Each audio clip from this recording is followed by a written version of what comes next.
La plupart du temps, ce qui nous fait souffrir, ce ne sont pas de véritables problèmes. Heureusement, les vrais problèmes sont rares. Le plus souvent, ce qui nous fait souffrir, c'est la pression qu'on se met à nous-mêmes sur comment devrait être notre vie. La voiture qu'on devrait conduire, l'argent qu'on devrait gagner, la paire de chaussures qu'on devrait porter, le corps qu'on devrait avoir. C'est ça qui provoque une grande partie de notre malaise et une grande partie de nos frustrations. On se compare aux autres et on s'imagine toute une série de choses à accomplir et toute une série de choses à avoir avant de nous autoriser à être bien avec nous-mêmes.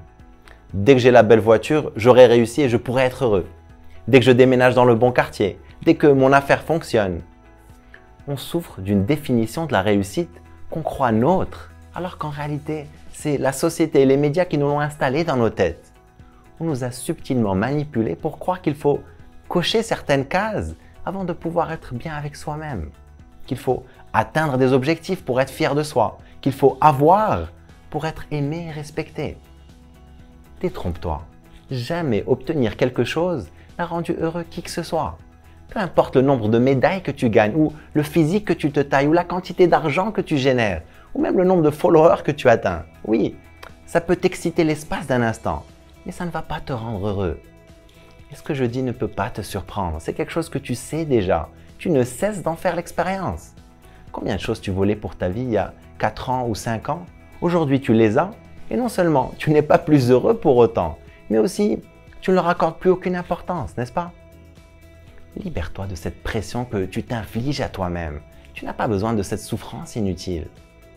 Et ça ne veut pas dire que tu dois renoncer à tes ambitions, pas du tout. Ça veut juste dire que le temps que tu manifestes tes rêves, tu ne souffres pas d'être là où tu es.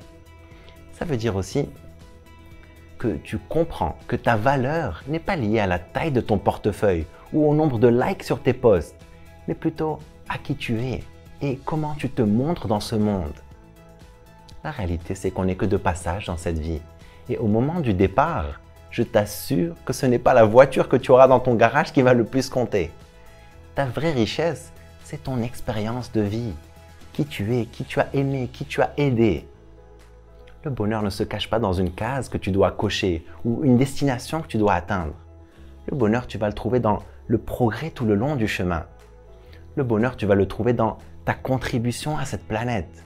Le bonheur, tu vas le trouver en étant reconnaissant pour ce que tu as et reconnaissant de là où tu te trouves dans ta vie.